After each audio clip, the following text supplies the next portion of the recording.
Hey, what's up everybody? How you doing? Welcome back to Karpo Gaming and another awesome gaming video. Today we're checking out Dragonkin the Banished. If you don't know what this game is, or generally want to know about it, well today we're going to go exactly that. We're going to have a little bit of gameplay and we're going to see how good this game really is in today's video. So you know what to do. Let's go! Once again, thanks for watching everybody. Without further ado, ladies and gentlemen, let's get started. Now the way this is going to work out is, let me explain about the game. This is a hack and slash action RPG. And you have 4 different players. We're going to play through the prologue where you play these 4 different players. And then we're going to have a little bit of the gameplay footage from the first 15 minutes. There is a little bit of hitching in the very first part, but I timestamped everything and finished optimizing my PC so it's smooth after that. Here's the first 20 minutes of gameplay. Enjoy. When time first began, the Eternal gave life to powerful beings of light, the Dragonkin. But as misfortune would have it, the power given to these creatures awoke in them only a boundless pride and an inexhaustible thirst for dominion. Shaken by this betrayal, the Eternal banished them to the deepest abyss of Dracomundus. It was there, in the depths of the earth, that they twisted into the monstrosities that we know today as dragons.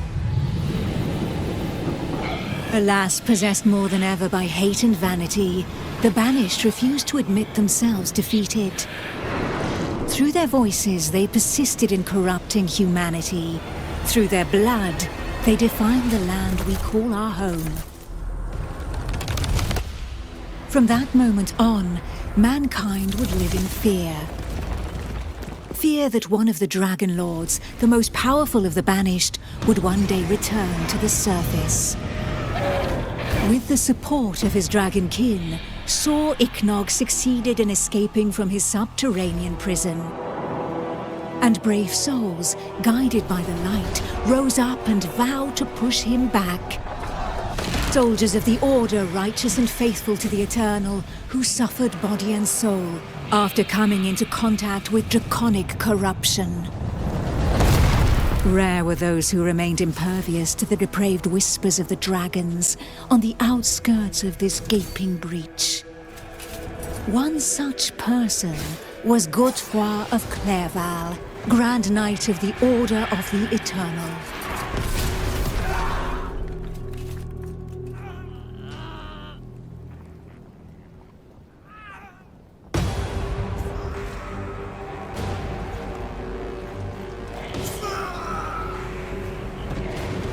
The voice of the Dragon Lord blighted people's spirits and petrified their bodies, instilling terror and madness into those who heard it. Never before had a breach so vast been rent between the two worlds. My fire be quenched!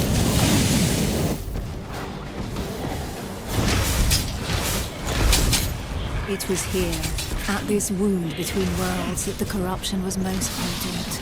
One by one, haunted by the whispers from below, the people succumbed to madness.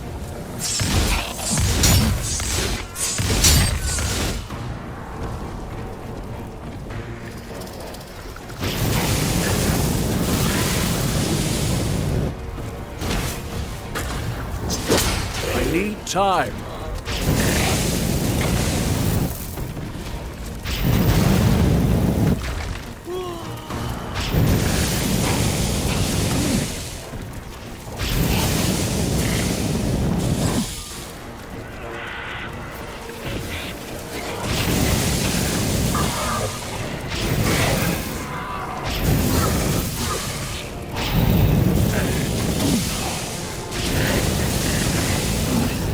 Out of fuel!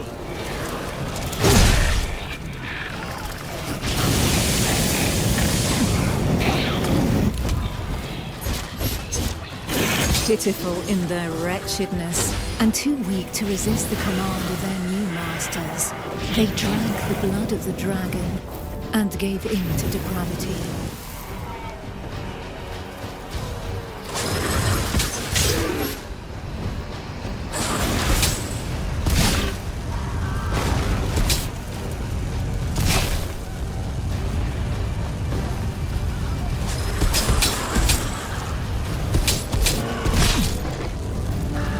Enslaved, they were twisted into ghastly monsters, mockeries, Dragonkin.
Filled with these fleeting embers of hope, a few brave souls founded an alliance to carve the first breach into draconic defenses.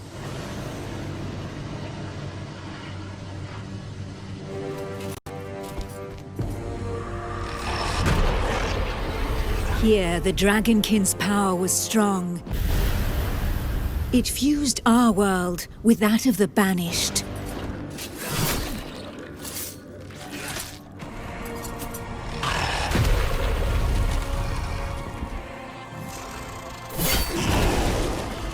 Godefroy of Clairval heroically broke through and shattered their defense barriers.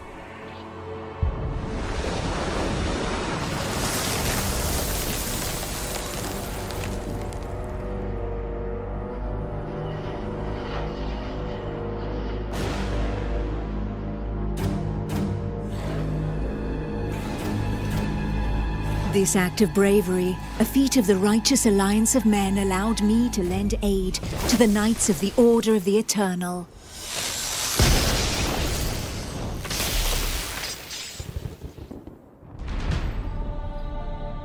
Me, Almantea, Grand Oracle of Pythodurcan, Dragon Blood, a human altered but not consumed by the draconic blood that flows through my veins. My sisters and I have powers given to us by the dragon, but our souls remain our own.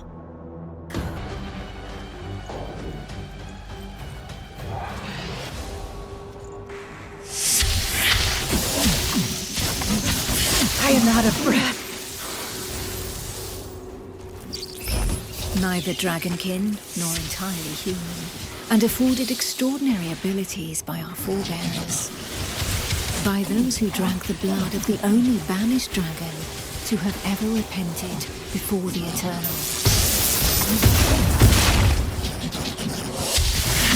Not yet. I have no energy left.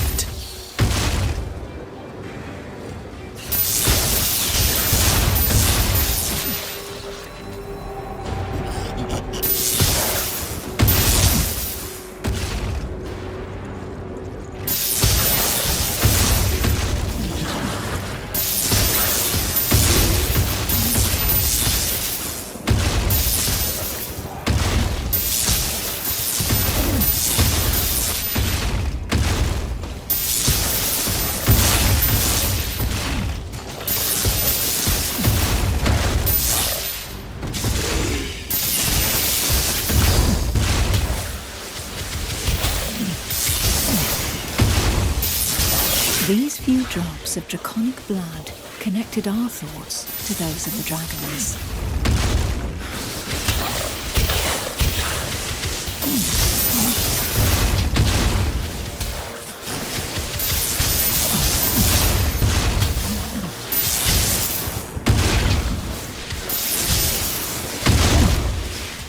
With that understanding came a vulnerability. We soon learned that we were at the mercy of their whispers. The voices threatened to consume us, with no hope of salvation. Our civilization fell alongside the blue dragon Dragonkin, forcing us to live amongst men in the city of the Order of the Eternal.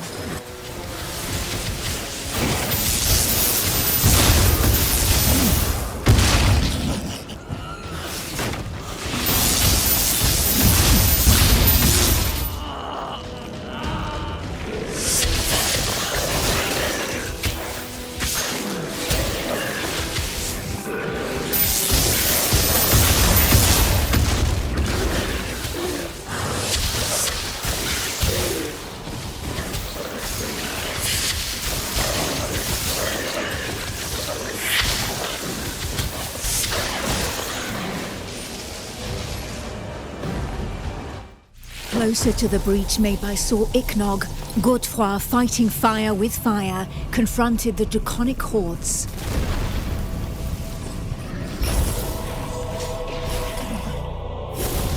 I battled by his side, but my strategy was less direct.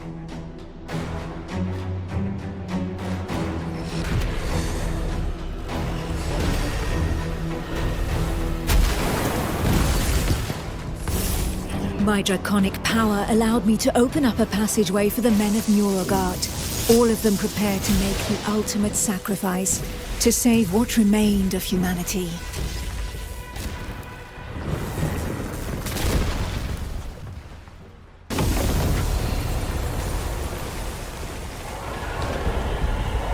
Once this invisible barrier had been breached, they knew that their lives would hang by mere threads. But these warriors from the north cared little for the uncertainties of our plan. A hero's death in the heat of battle with their enemy was the greatest honor that could befall them. Led by the pale dragon blood Harald Truelson, the barbarian fleet had but one objective: to lure the enemy into the open sea and leave the path to the breach vulnerable. If a single vessel reached the coast, then this sacrifice would not have been for naught.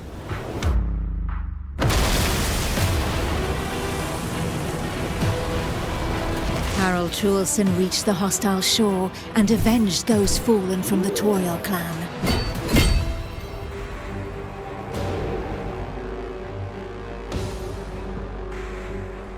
The barbarians of Nurogard feared neither pain nor death, and they welcomed violence as they might an old and familiar friend. Truelson knew this friend better than most.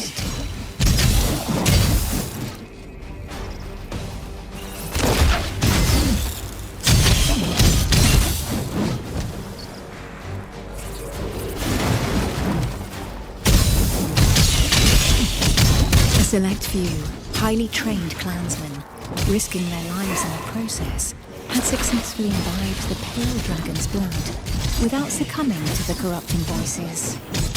Among them was Truelson.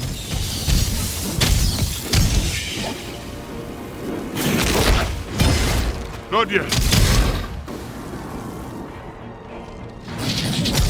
To become a dragon blood barbarian, he paid the ultimate price and cast away a portion of his humanity.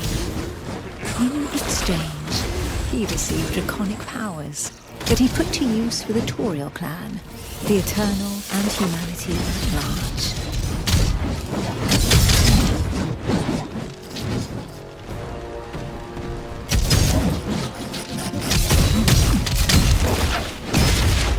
Not yet. I must prepare.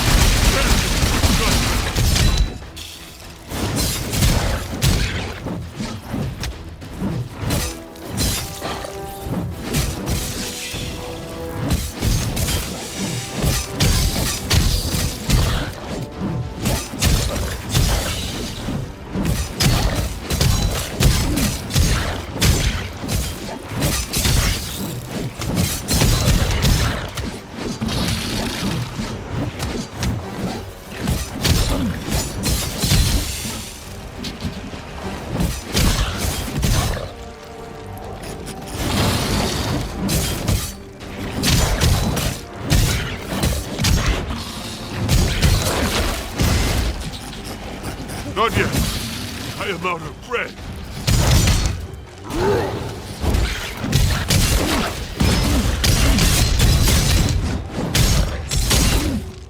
The pale dragon blood had achieved his goal. The Alliance's plan, as unlikely as it was to succeed, could run its course.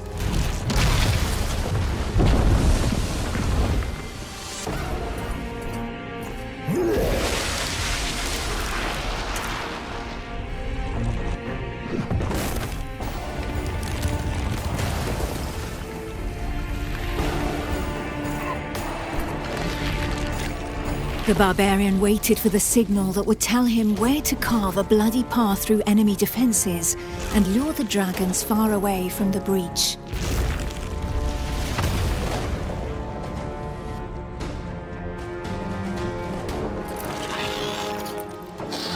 The Kongirati nomads, every bit as proud and as fearless as the warriors from the north, joined the alliance of men to help push back Sor Iknog, the Crimson Dragon. Sitting astride their draconic hybrids, these tracker archers faced the dragons steadfastly and seemingly without fear.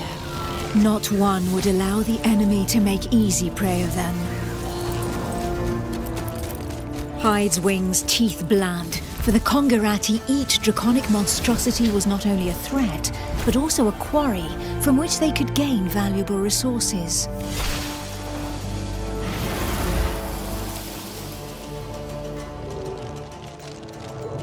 And where others had begged and prayed for divine salvation, these nomads made full use of anything the earth and providence offered them in order to survive.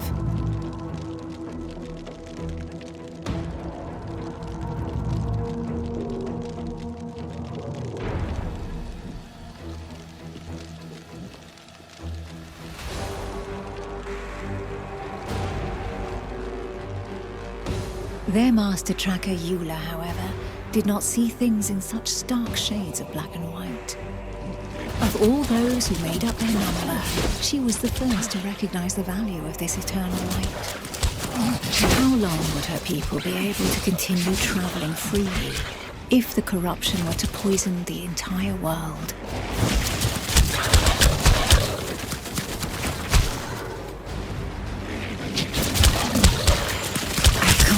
Anymore.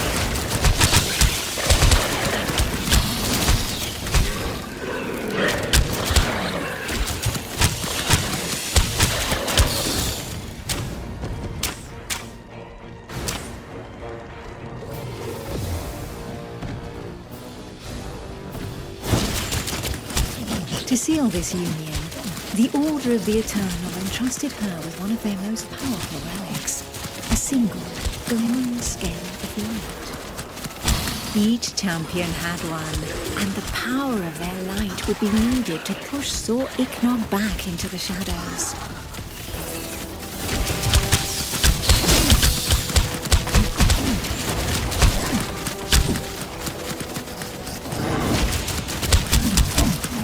My strength fails me.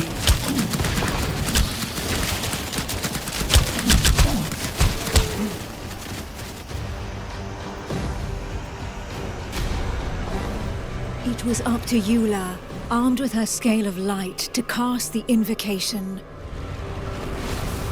She would then know whether she had been right to put her trust in the Order and in joining the Alliance.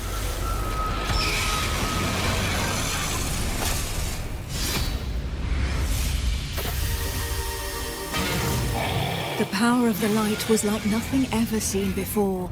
We heard the Dragon Lord howl into our minds, racked with pain and rage.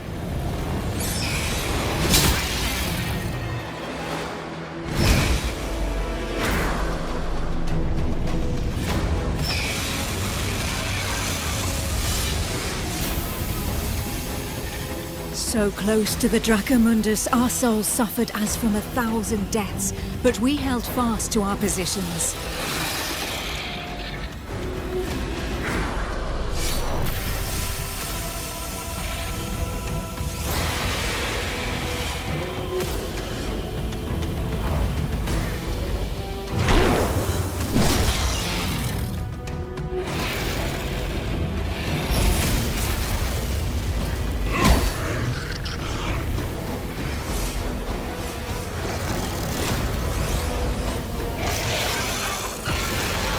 Inch by inch, the divine light pushed the corruption back into the breach. And it was thus that the Banished Lord saw Ichnog disappeared once more into the shadows, where he would suffer eternal retribution.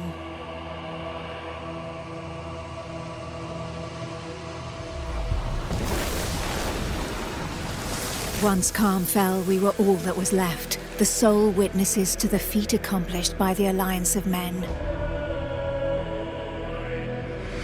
But more than ever, we knew that the taint of draconic depravity still festered in the depths of the abyss, impatient to break free once more. Thus, from the union of men and their allies that stood together in the face of the draconic threat, an elite corps was established within the Order of the Eternal, the Dragon Hunters.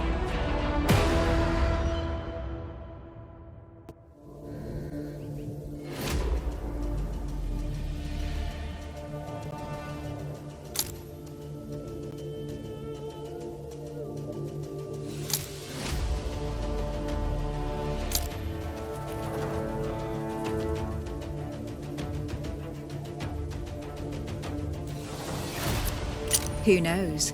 Perhaps the heroes that the Alliance of Men has been waiting for will be found among this unit's latest recruits.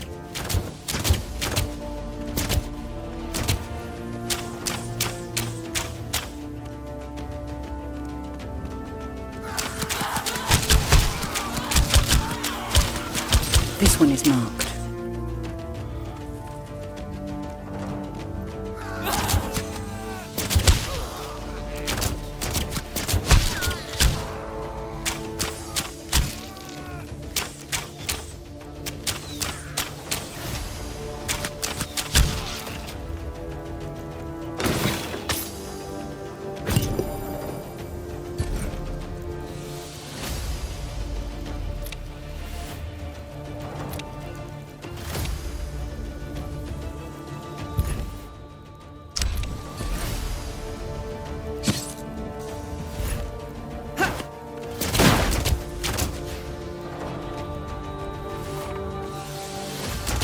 We're marked.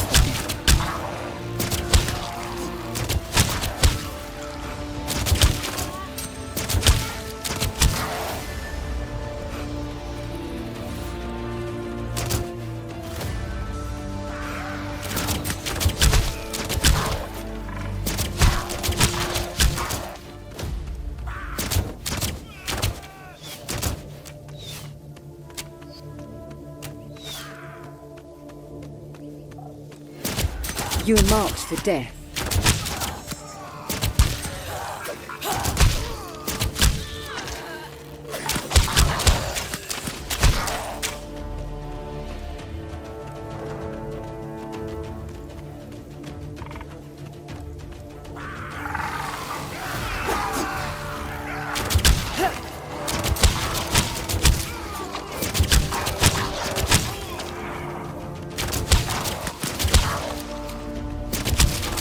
Ready to... I need to catch my breath.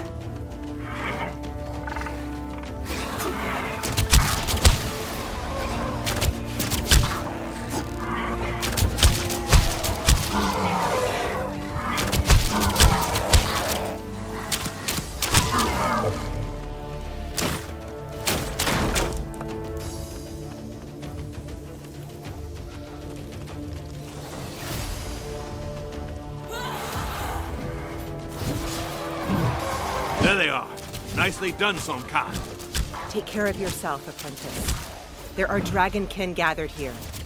These are the ones that killed Yorn's brother. I know they're poison. Let us eliminate them. We cannot let them establish themselves this close to Monteskai.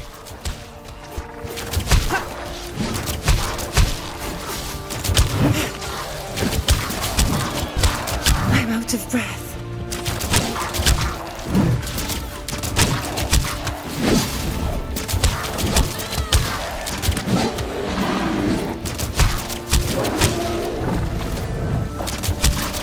Ready to kill.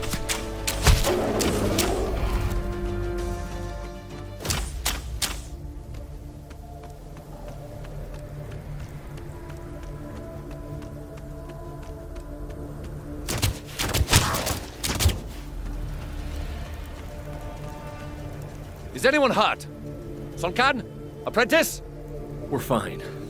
Somehow. But what is this totem? It seems as though all the Dragonkin were heading straight for it. Our apprentice was able to find us by following them. Astria, you're the expert in draconic rites. Do you have any idea where they could have come from? All signs point to this totem having been used for a ritual of corruption. And from the sheer amount of blood spilled here, we can assume they have enslaved a host of victims. The statue is crafted from black willow. It must be from the Jaxara's swamp. My clan's caravans used to stop for supplies there, before passing through your lands. So far from here? Could the Dragonkin have carried this idol all the way across the plains?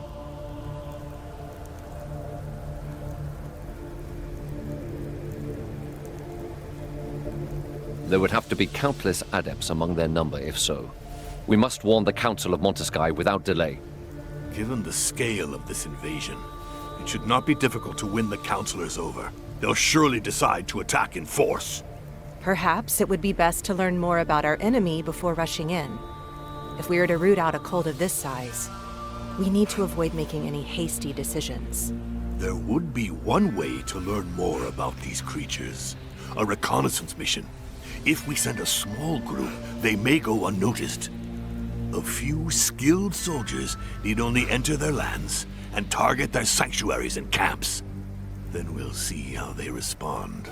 We'd need to leave before reinforcements arrive from the plains. But this would allow us to gather information while also creating a diversion. So be it. The apprentice will accompany Sonkan while we protect the borderlands around the Alliance. The apprentice will gain a bit of experience in the company of a tracker. All that leaves is the accolade, and to make her a dragon hunter officially.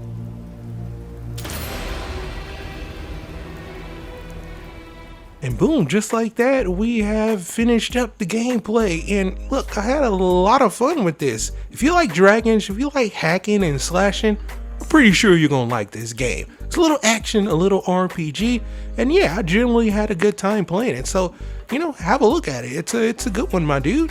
But for right now, that's pretty much good for the video. Hope you truly enjoyed it. Now, as always, if you're new to the channel, how you doing? Welcome. Don't forget to subscribe. Thanks for watching, and as always, I'll be seeing y'all in the next one. Later.